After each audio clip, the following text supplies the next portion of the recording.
Welcome back to my second video in this series of how I make shoes. So last video we covered how to prep all the pieces to get them ready to sew, and then in this video we're going to cover construction all the way up to the lasting process. So like sewing all the pieces together, closing the shoe, making the tongue, all that good stuff. So that's what we're going to cover in this video. So here are all the construction steps of how to make a shoe. Jumping right in where we left off from the first video, it's time for me to start putting the pieces that we made together. So I am using a really strong double stick tape and lining it up right along those seam allowance lines. This allows me to stick everything together really solidly while I'm sewing.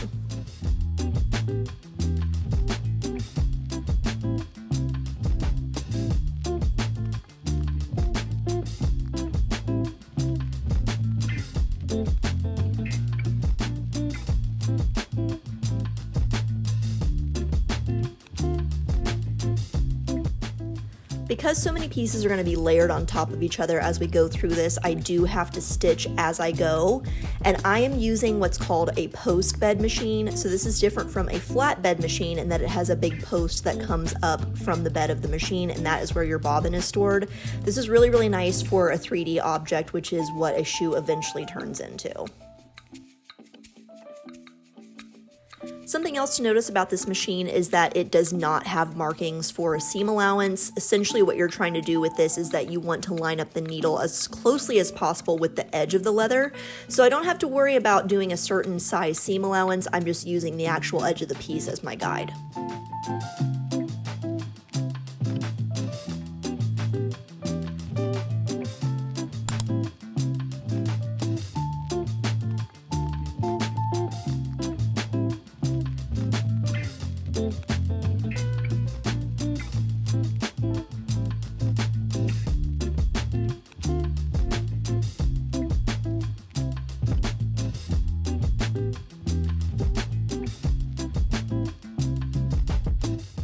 One thing that you can't see as I'm sewing is that the lever that lifts the presser foot is actually by my knee. So as I'm sewing, and especially around curves, I will stop and use that lever to lift the foot and just slowly inch the piece around so that I get those curves nice and rounded and there's no funky stitches.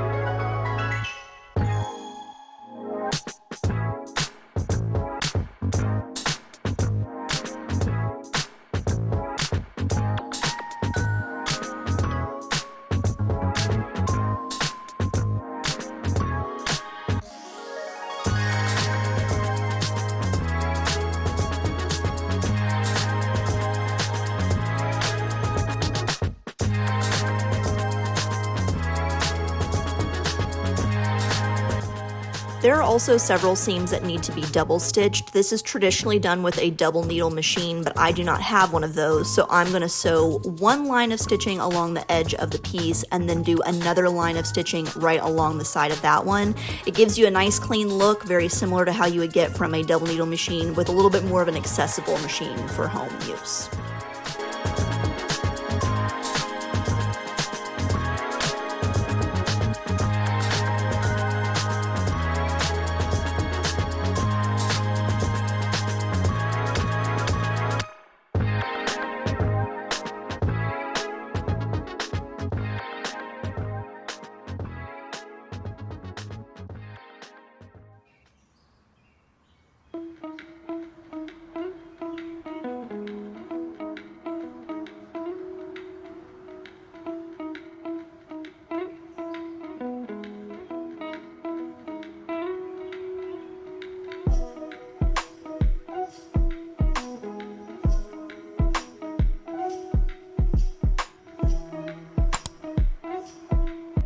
This step is what we call closing the shoe, so this essentially is what takes the shoe from a 2D object to a 3D object.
Now that the outside of the upper is complete, it's time to move on to the lining. So my first step is going to be to cut out the collar foam, and this is the foam that goes along the inside of the ankle, so it's a little bit more comfortable on the back of your ankles.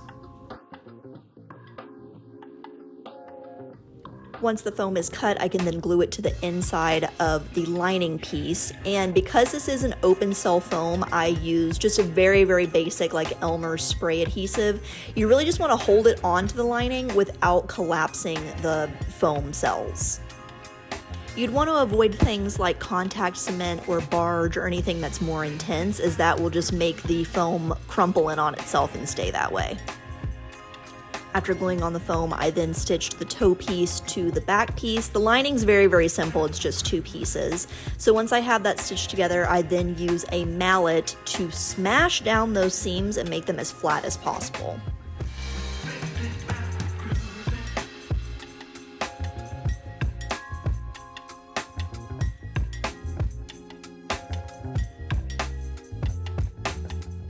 Now that the lining is put together, it's now time to attach it to the outside of the upper. So this is a little bit of a nuanced process. I do like to start from the back tab and then work my way to the front on both sides.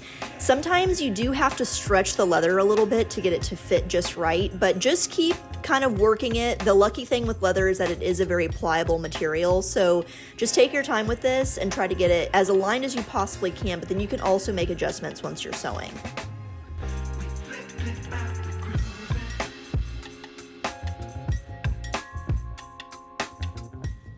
One of my biggest tips for when you're sewing in the lining is to keep a pair of tweezers nearby. I very, very often will use tweezers as like a second set of little tiny fingers to kind of move things around. When you're sewing this, you are getting very, very close to the edge. So if something is off by even like a millimeter or 2, it can make a difference on whether or not it gets picked up when you're sewing. So the tweezers are very helpful.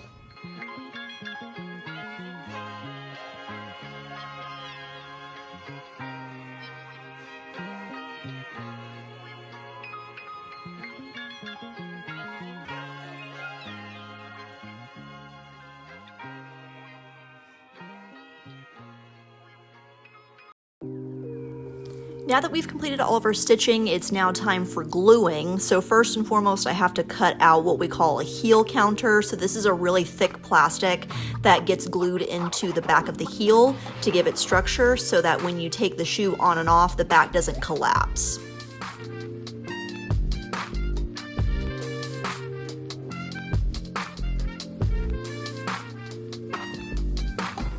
And unfortunately, when I was filming this, my big ol' arm got right in the way, but essentially because this is a contact cement, what that means is that you have to put glue on both things that you're wanting to glue together. So I put a layer of glue on my heel counter, and then I very carefully put in glue that is in the shape of my heel counter into the shoe. It's really important that as you're gluing this in, because it is gonna go right underneath that collar foam, that the contact cement does not touch it.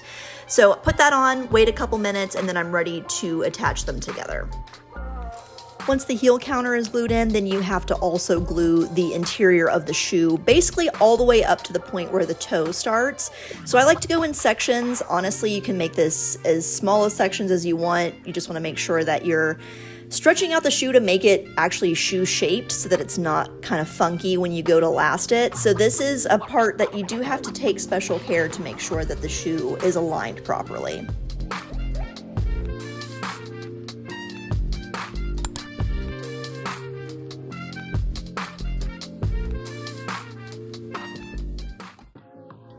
While I let that glue cure, I'm going to make my tongue. So I'm going to cut out the tongue foam, which this is a 1/4 inch foam versus the 1/2 inch foam that we used for the back of the shoe.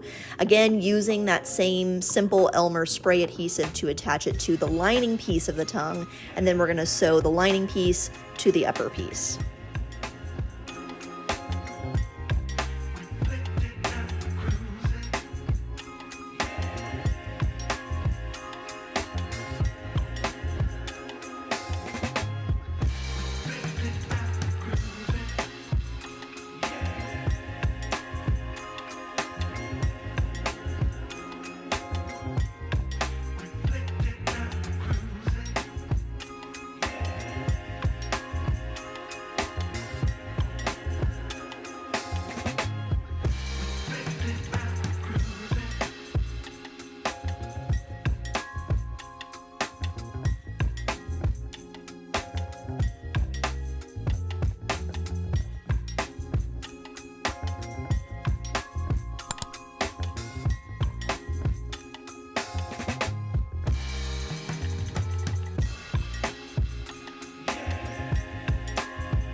Before I sew in the tongue, I'm going to punch the holes for the shoelaces. I just use a hand punch for this. I think it's the easiest thing to use.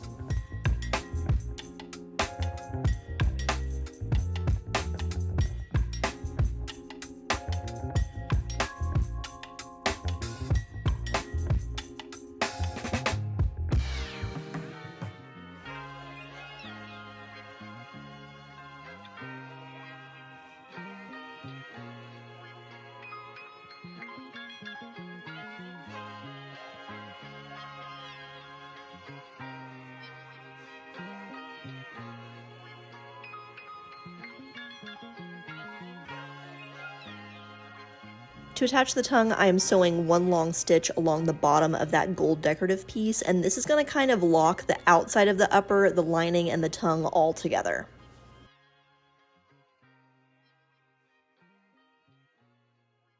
As my very last step before lasting, I'm going to lace these shoes up. This just helps with the lasting process because you want the shoe to be nice and tight. So you want the laces to sort of mimic how they would fit on the shoe if you were wearing it on your foot.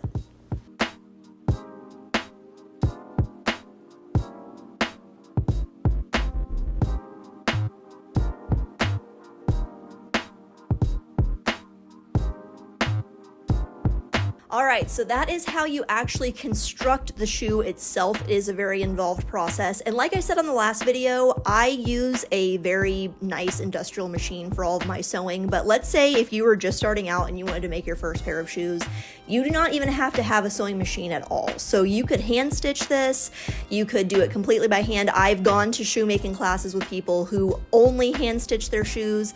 I've also gone to shoemaking classes with people who have the same sewing machine that I do for their regular sewing, and they make shoes on that. So there's lots of different options. I happen to have equipment because I've been doing this for a while, and it's something that I'm going to continue to do, so I've invested in those things, but you do not have to have them to complete these types of projects. So I don't want that kind of stuff to stop you from trying this out.